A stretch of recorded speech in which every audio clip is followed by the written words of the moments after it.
நல்ல நல்ல நிகழ்ச்சி.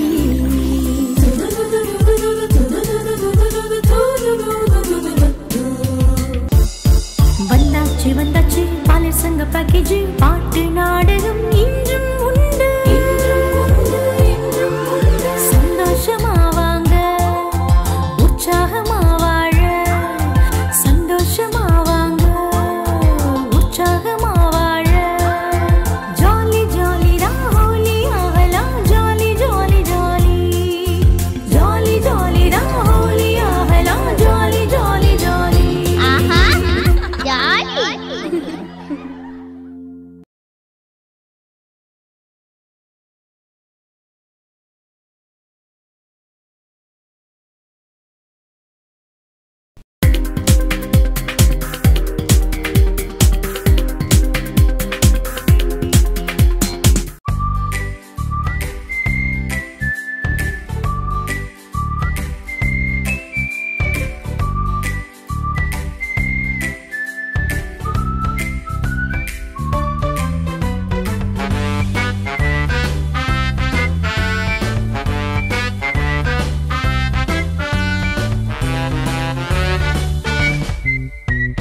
சிங்கார வீர நடை போடு, ஜம்முன்னு தலை நிமிர்ந்து நில்லு.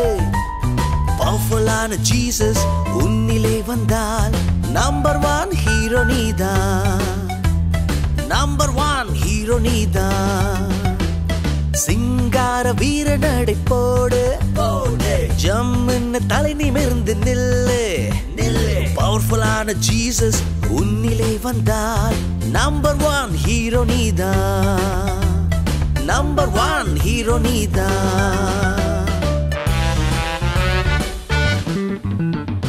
உலகை படைத்த தேவன் நீ கேட்கும் வரங்கள் கொடுப்பார். விருப்பம் முன்னில் இருந்தால் போதும். ஆசையோடு கேளு, அனுதினமும் கேளு, ரெட்டிப்பாக தந்திடுவாரே.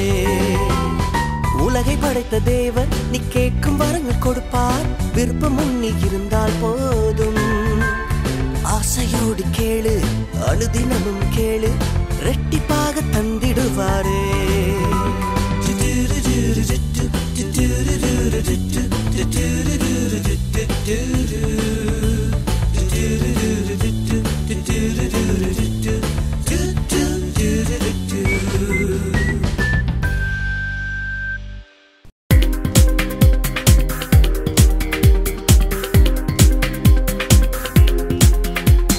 இந்த வருட பாலிர் சங்க குற்றால சிறுவர் முகாம் ஆகஸ்ட் மாதம் 19ஆம் தேதியிலிருந்து செப்டம்பர் மாதம் 1ஆம் தேதி வரைக்கும் நடைபெற இருக்கிறது.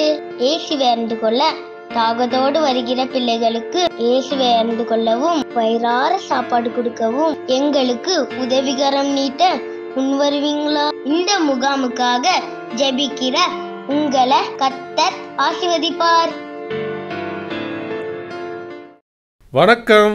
பார்த்தீங்களா, இன்னைக்கு சிறப்பு விருந்தினர் ஒருத்தர் வந்திருக்கிறாரு. நல்லா இருக்கீங்களா? எல்லாம் சந்தோஷமாக இருக்காங்க. இந்த அம்மா மங்கி பிங்கி அவர் பேர். சரி, மங்கி பிங்கி இதுக்கு முன்னாடி பார்த்துருக்கீங்களா? ஓ அப்படியா, உன்னைய சர்க்கஸில் பார்த்துருக்கேன்னு சொல்கிறாங்க. சர்க்கஸில் சைக்கிள் ஓட்டுவேன். அப்படியா? டான்ஸ் ஆடுவேன், குட்டிக்காரணம் போடுவேன். அவதியா உடனே கை தட்டிட்டாங்களே உனக்கு. Very good very good. ரொம்ப சிறப்பான மங்கி பிங்கி நீ என்ன. சரி சரி, மனிதர்களையும் நிறைய பேர் சாதிச்சிருக்காங்க. என்னத்தை சாதிச்சிருக்காங்க? மனிதர்களை பார்த்திங்கன்னா எவரெஸ்ட் அப்படிங்கிற ஒரு உயர்ந்த மலை, அதெல்லாம் ஏறி இருக்காங்க. என்னன்னு நானும் தான் மலை ஏறுவேன்னு? அது குளிர் பிரதேசம், மலையில் ஏறுவியா? ஆமாண்ணே. நிறையா அந்த தம்பிமாரை பாருங்கள், அவங்களுக்கு நிறைய தாளந்து இருக்குது. அந்த தம்பிமாரெலாம், அந்த ஒரு தம்பியெல்லாம் பார்த்தீங்கன்னா சங்கீதம் 119 ஃபுல்லாக சொல்லிடுவான். வாங்கண்ணே, நான் பைபிள் ஃபுல்லாக சொல்லிடுவேன். அம்மாடி, அப்படியா? தம்பி தங்கச்சிமாரெலாம் நல்ல டேலண்ட்டுப்பா. நான் அவங்களோட டேலண்ட்டுண்ணே. அப்படியா? அவங்கள சும்மா வேறு எல்லோரும் ரொம்ப பார்க்காங்க. நல்லா படிப்புலலாம் 100 out of 100 வாங்கியிருக்காங்க. வாங்கண்ணே, நான் 200 வாங்குவேன். யோத்தாடி, சரி நீ பேசுகிறது அந்த தம்பி தங்கைமாருக்கு கொஞ்சம் சிரிப்பாக இருக்குது. ஏன் ஏன் ஏன் ஏன் ஏன் ஏன் சிரிக்கிறாங்க? அதாவது உனக்குன்னு கொடுக்கப்பட்டது நீ அழகாக சொன்னாங்க, சர்க்கஸில் சைக்கிள் ஓட்டுற, வேற அருமையாக சொன்னாங்க குட்டிக்கரனை அடிப்பேன், ஆனால் பால் வச்சு விளாடு. பாலெல்லாம் விளாடுவேன், ஆனால் உனக்குன்னு குறிப்பிட்டது அதுதானே? இல்லைண்ணே, நீங்கள் சொன்ன மாதிரி நான் மனுஷர்கள் மாதிரி நானும் செய்வேனே. அப்படியா? அப்போ நாளைக்கு உனைய எவரெஸ்ட் மலை இருக்குல்ல, என்னண்ணே சொல்கிறீங்க? அந்த எவரெஸ்ட் மலை அடிவாரத்தில் விட்டுரும். அங்கே நல்லா ஐஸ் கட்டியாக இருக்கும். என்னது? அதில் நீ ஏறி உச்சிக்கு போயிட்டு வரியா? ஏன்னா சும்மா சொன்னது நீங்களும் என்னையா காகடி கண்டுங்க பத்தியா? உனக்குன்னு குறிப்பிட்ட காரியங்களை நீ தான் செய்ய முடியும். அதே மாதிரி இந்த தம்பி தங்கச்சிக்குன்னு பார்த்தீங்கன்னா சங்கீதம் 119 ஃபுல்லாக சொல்லுவாங்க. நீ பைபிள் ஃபுல்லாக சொல்லு பார்ப்போம். சும்மா சொன்னேன் பத்தியா? அவங்களுக்குன்னு ஆண்டவர் ஒரு கிருபை கொடுத்துருக்கிறார். அந்த கிருபையின்படி நம்ம உணர்ந்து செயல்படணும் பத்தியா? உனக்குன்னு சில காரியம் இருக்கும், இந்த தம்பி தங்கச்சிக்குன்னு விசேஷித்த காரியங்கள் இருக்கும். அவங்கள கொண்டு அவங்களுக்குள்ள இருக்கிற ஆவியானவர், பரிசுத்த ஆவியானவர் அவங்கள என்ன செய்வார்? வழி நடத்துவார். கரெக்டாக சொல்லிட்டியப்பா பத்தியா? அதனால் அடுத்தவங்க வாழ்க்கையில் நம்ம கிராஸ் பண்ணக்கூடாது. நமக்குன்னு ஆண்டவர் எதை வைத்திருக்காரோ அதை உணர்ந்து செயல்படும் போது ஆசீர்வாதமாக இருக்கும். சூப்பர், ஒரு கைத்தட்டிடுங்களேன். Very good. உங்களுக்கும் புரிஞ்சிருக்கும்னு நினைக்கிறேன். உங்களுக்குன்னு ஆண்டவர் கொடுத்த கிருபையை ஆண்டோட பலத்தோடு செய்யுங்க, மேன்மை அடைவீர்கள். நன்றி, பாய், டாடா, see you.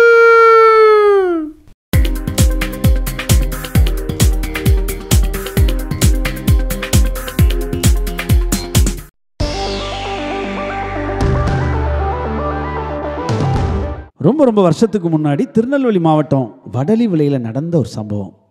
அங்கே ஒரு பெரிய வீரன், வாலிபன், ஜம்புலிங்கம், கபடி விளையாட்டு, பெரிய கற்களை தூக்குவது, அப்படியே கிணற்றை இங்கேருந்து தாண்டுவது, தாண்டும் போதே பறவையை பிடிப்பது, இப்படியெல்லாம் பல விளையாட்டுக்களை கையில் வைத்து ஒரு பெரிய வீரனாக அந்த பக்கத்தில் இருக்கிற மக்களால் போற்றப்படுகிற ஒரு நல்ல ஒரு வீரனாக அந்த அண்ணன் இருந்தாங்க. அந்த ஊரில் ஒரு பெரிய பண்ணையார் ஒருத்தர் இருந்தார். அவர் இந்த ஜம்புலிங்கம் இவ்வளோ பெரிய புகழும் பெருமையும் அடைகிறானேன்னு சொல்லி அவர் மேலே கொஞ்சம் பொறாமை. தன்னுடைய வீட்டில் சில பொருட்கள் ஒரு நாள் திருட்டு போனதுனால அந்த ஜம்புலிங்கம் அப்படிங்கிற அந்த அண்ணன் மேலே பழி போட்டு ஜெயிலில் தூக்கி வச்சுட்டார் அந்த பண்ணையார். ஜம்புலிங்கம் அண்ணனுக்கு ரொம்ப ரொம்ப வருத்தம். என்னடா இது, நாம் ஒரு தப்பும் பண்ணலையே, நம்ம கொண்டு வந்து இப்படி ஜெயிலில் வந்து நம்ம பண்ணையார் மாட்டி விட்டுட்டாரேன்னு சொல்லி வருத்தத்தில் அந்த அண்ணன் தன்னுடைய வலிமையான கைகளை கொண்டு ஜெயில் கம்பிகளெல்லாம் வளைத்து அப்படியே வெளியே தப்பிச்சு வந்துட்டாங்க. பண்ணையாரையும் பழி வாங்கினாங்க. அப்புறம் இந்த அண்ணன் போலீஸ்க்கு பயந்து தன்னுடைய நண்பர்களோடு மேற்கு தொடர்ச்சி மலையில் ஒளிஞ்சிருந்தாங்க. அப்போ என்ன பண்ணாங்க தெரியுமா? நல்ல அண்ணன்ல, ஏன்னா நல்ல குணம், அதனால பணக்காரங்கிட்டலாம் பிடுங்கி ஏழை ஜனங்களுக்கு ராத்திரி போய் அப்படி கிராமங்களெல்லாம் போய் கொடுப்பாங்க இந்த அண்ணன். ஆனால் நிறைய தவறு பண்ண ஆரம்பிச்சிட்டாங்க.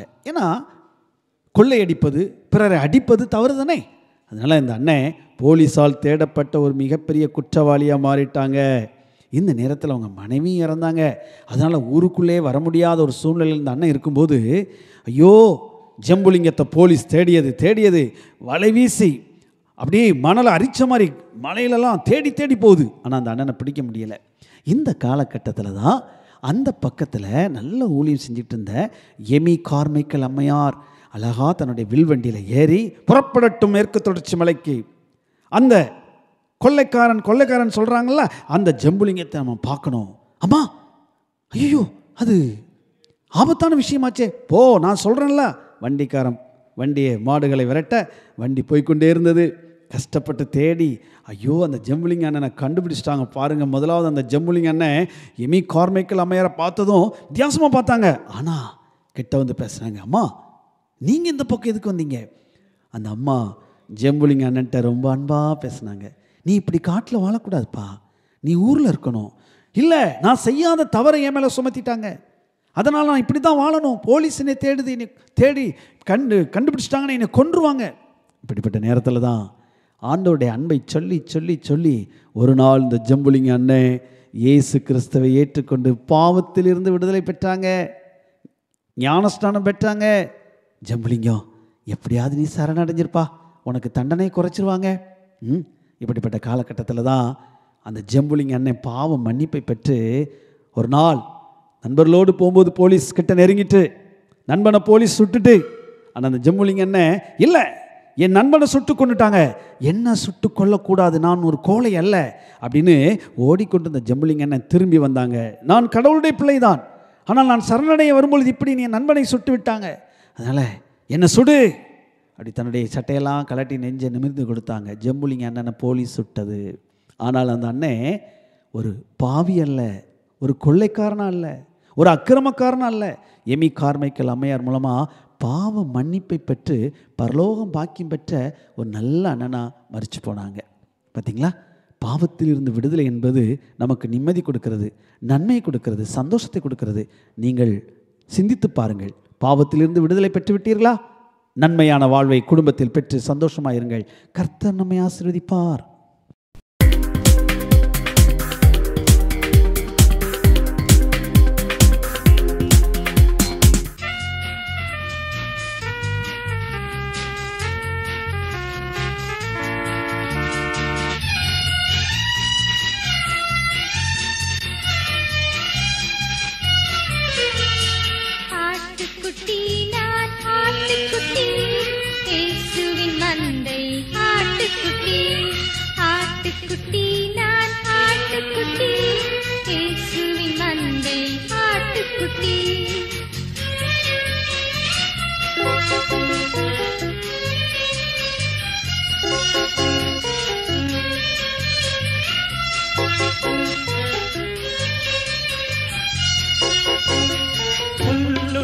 இடங்களில் மேத்திடுவார், அமர்ந்த நீரண்டை நடத்திடுவார்.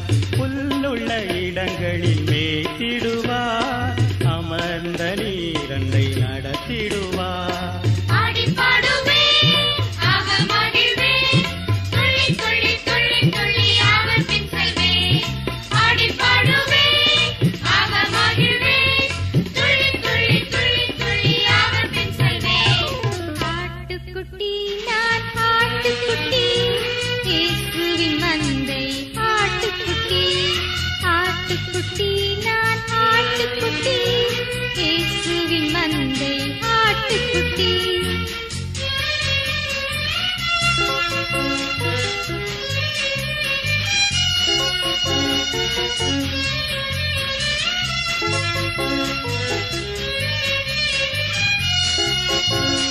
சிங்கம் கரடிக்கும் மஞ்சிடனே, ஏசென்னை காக்க வல்லவரே.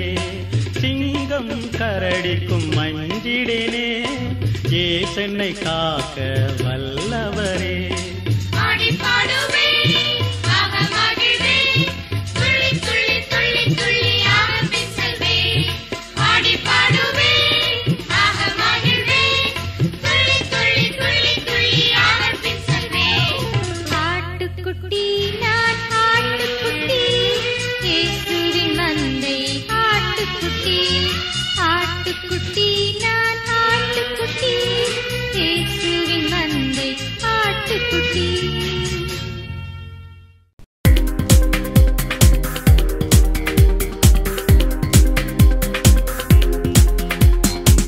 வருட பாலியல் சங்க குற்றால சிறுவர் முகாம் ஆகஸ்ட் மாதம் 19ஆம் தேதியிலிருந்து செப்டம்பர் மாதம் 1ஆம் தேதி வரைக்கும் நடைபெற இருக்கிறது.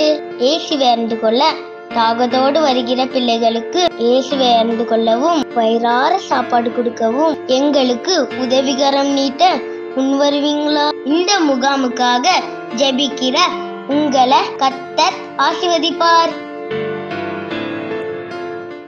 ஏய் பெவின், எப்படிடா இருக்க?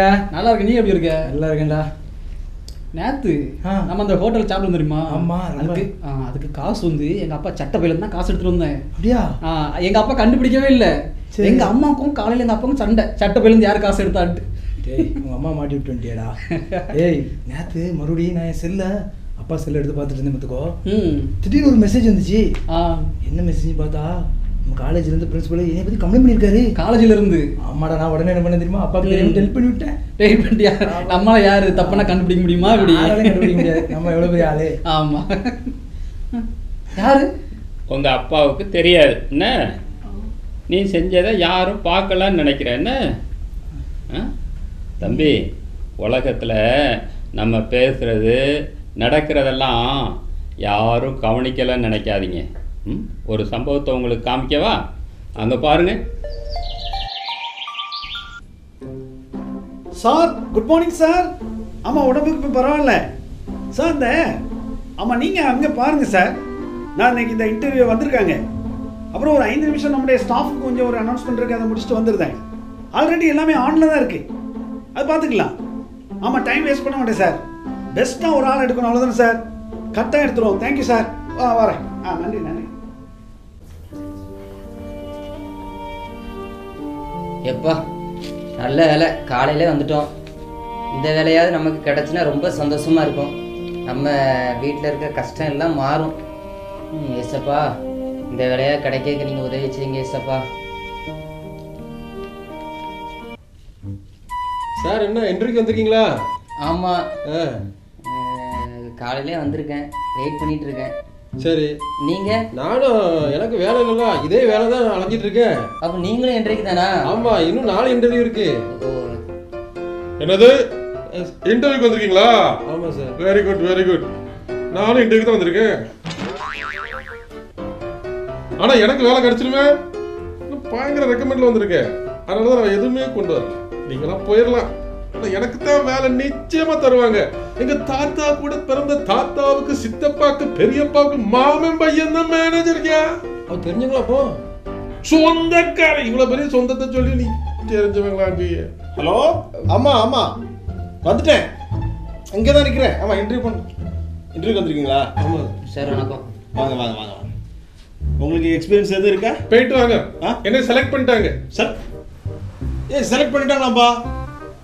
ஆமா, நான் நம்ம வச்சு பேர பேசுறேன். என்ன சார், நான் என்ன கரெக்டா வந்திருக்கேன்? நான் இவ்வளவு பெரிய ரெக்கமெண்டோட வந்திருக்கேன். நீங்க என்ன கொண்டு வந்திருக்கீங்க? என்ன கொண்டு வந்திருக்கோம்? ரெக்கமெண்ட் லெட்டர் ஒண்ணும் கொண்டு வரல. என்ன சார், எனக்கு வர்ற கோவத்துக்கு நீங்க ஏதாவது பேசுனீங்கன்னா இவர் ஃபைல புடிங்க, கிழிச்சு போட்டுறோம் பாத்துக்கோங்க. நல்ல வேலை சார். நானும் சும்மா தான் வந்துட்டு போறேன். இவருக்கு இது 234வது இன்டர்வியூ. இன்னும் 4 இன்டர்வியூ இருக்கு. அப்ப எனக்கு வேலை கிடைக்காதா? தம்பி, போல இருக்க போப்பா. எனக்கு தான் வேலை கிடைக்க போகுது. எதுக்கு டைம் வேஸ்ட் பண்ணிட்டு இருக்க? சார், எனக்கு தெரிஞ்சவங்க வெளியில ஆள் இருக்காங்க. அடியாளா ஏதாவது பேசுனீங்கன்னு வச்சுக்கோங்க, ஆள் வச்சு தூக்கணும் பாத்துக்கோங்க. நான் இப்ப என்ன கருத்து சொல்ல வந்திருக்கேன் தெரியுமா? என்ன சொல்ல வந்தீங்க? எனக்கு நான் ஒரே ஒரு வார்த்தை தான் சொல்லுவேன், வேற ஒண்ணுமே சொல்ல மாட்டேன். மேனேஜர் வருவாரு, வந்த உடனே நான் அவர்கிட்ட சொல்றது என்னன்னா, சார் வெளியில ஆள் நிக்காங்க, பார்த்து செய்யுங்க. அப்போ உங்களுக்கு எனக்கு தான் அப்பாயின்மெண்ட் ஆர்டர் கிடைக்கும் நினைக்கிறேன். அந்த வழிக்கு வாங்க. தம்பி, ஏன்பா ஏதாவது கொத்தனார் வேலை, கையால் சித்தாள் இருந்தா போய் பாருப்பா. இன்டர்வியூ நடக்கலையே சார். அத 2 பேரும் செலக்ட் பண்ணியாச்சே. நீங்க போங்க, அந்த இன்டர்வியூ நீங்க போய் அட்டெண்ட் பண்ணுங்களேன். வரட்டும், முடிஞ்சோடனே கிளம்பிடுவேன். ரெடியா இருக்கேன். மறுபடியும் சொல்றேன், ஆள் இருக்கு. மேனேஜர் ஒரே ஒருத்தர் கிட்டு நடிக்க யாரோ வார மாதிரி இருக்கு. மேனேஜரா இருக்குமோ? வாங்க வாங்க, எல்லாருமே இன்டர்வியூ வந்தவங்க தானே? ஆல்ரெடி நான் செலக்ட் பண்ணிட்டேன். சொன்னேன்ல. யாருன்னு உங்களுக்கு தெரியணும்ல, சொல்லட்டுமா? மிஸ்டர் நேம் சொல்லுங்க. மோசஸ். மோசஸ் நான் செலக்ட் பண்ணிட்டேன். பேரே தெரியல. செலக்ஷன் சார், பேரே தெரியல. நான் வந்து ரொம்ப பேசி வச்சிருக்கேன் சார். நீங்க நல்லவங்க அப்படின்லாம். ரொம்ப நல்லவங்க தெரியும். இப்போ நான் உங்கள்கிட்ட கேள்வியே கேட்காம உங்கள்கிட்ட நேர்முக தேர்வு, அதாவது இன்டர்வியூ நடத்தாமலே நான் செலக்ட் பண்ணியிருக்கேன் அப்படின்னா, நாங்கள் ஒன்றும் சும்மா எதுவுமே இல்லாமல் இல்லை. எங்களுக்கு எல்லா எக்யூப்மெண்ட்ஸும் இருக்கு. என்னென்ன நீங்க பண்ணிட்டு இருந்தீங்க, பேசிட்டு இருந்தீங்க எல்லாம் தெரியும். இப்போ ஒரு நிமிஷம் இங்க பாருங்க. நீங்க நம்ம கம்பெனிக்கு உள்ள வந்ததும் உங்களோட ஆக்டிவிட்டிஸ் எல்லாமே இப்போ வந்துட்டு இருக்கோம். நான் ஆன் பண்றேன், பாருங்க. நீங்க என்னென்ன பேசிட்டு இருந்தீங்க பாத்தீங்களா? நான் சொல்றேன்ல, என்னோட உறவு முறை சொல்லிட்டு இருக்கேன் பாத்தீங்களா? இன்டர்வியூல அதெல்லாம் தேவையில்லை மிஸ்டர். நல்ல ஒழுக்கம், பண்பு, படிப்பு, நாலேஜ். இந்த தம்பியை பத்தி நாங்க எல்லாமே பார்த்துட்டு இருந்தோம். இது நான் பேசுறது வரும். எல்லாமே நீங்க பேசுறது வந்துட்டு இருக்கு. நீங்களே பாருங்க, நீங்களே பாருங்க. ரொம்ப கண்ட்ராவியெல்லாம் பேசியிருக்கேன். ஆமா, பேசும்போது தெரியாது. யாராவது இப்படி எடுத்த பிறகுதான் அந்த கன்றாவி தெரியும். ஏன்னா எல்லா இடத்துலயுமே நமக்கு சிசிடிவி கேமரா இருக்குது. அதை வச்சு நாங்க எடுத்துட்டோம். You can go. நீங்க ரிஜெக்ட் போலாம். சார் நான் என்ன சொல்றேன்னா, இனிமேலாவது ஒன்றும் சொல்ல வேண்டாம். இனிமேலாவது அடுத்த கம்பெனி இன்று போகும்போதோ அடுத்து எப்போதாவது இங்க வரும்போதோ நல்ல ஒரு ஒழுக்கம் பண்புகள், ஏன்னா கண்காணிப்பு இருக்கு. சாதாரண விஷயம். உள்ள ஒண்ணும் வெளியே ஒண்ணும் பேசக்கூடாது. வாய்க்கு காவல் போடுங்க. காவல் போடுங்க. போயிட்டாங்க. வாங்க உங்களை செலக்ட் பண்ணுறேன். Thank you sir. இப்போமே நம்மளுடைய மேனேஜிங் டைரக்டர் இன்னொருத்தர் பேர் அவர்கிட்ட சொல்லிடுறேன். சரி சரி. உள்ள பார்த்தீங்களா, சாதாரண ஒரு சிசிடிவி கேமராவுக்கு முன்னாடியே இந்த மனிதர்கள் அவங்க செயலை மறைக்க முடியல பார்த்தீங்களா. ஆனால் உலகத்தை படைத்த ஆண்டவர் எல்லாத்தையும் பார்த்துக்கிட்டு இருக்கிறாரு. அவருடைய கண்கள் பூமி எங்கும் உலாவிக்கிட்டு இருக்கு. அவர்கிட்ட நாம் எதையுமே மறைக்க முடியாது. என்ன, வாலிப காலத்தில் ஒழுக்கமாக ஆண்டவருக்கு பிரியமாக வாழுங்க. என்ன, சரியா? சரி சார்.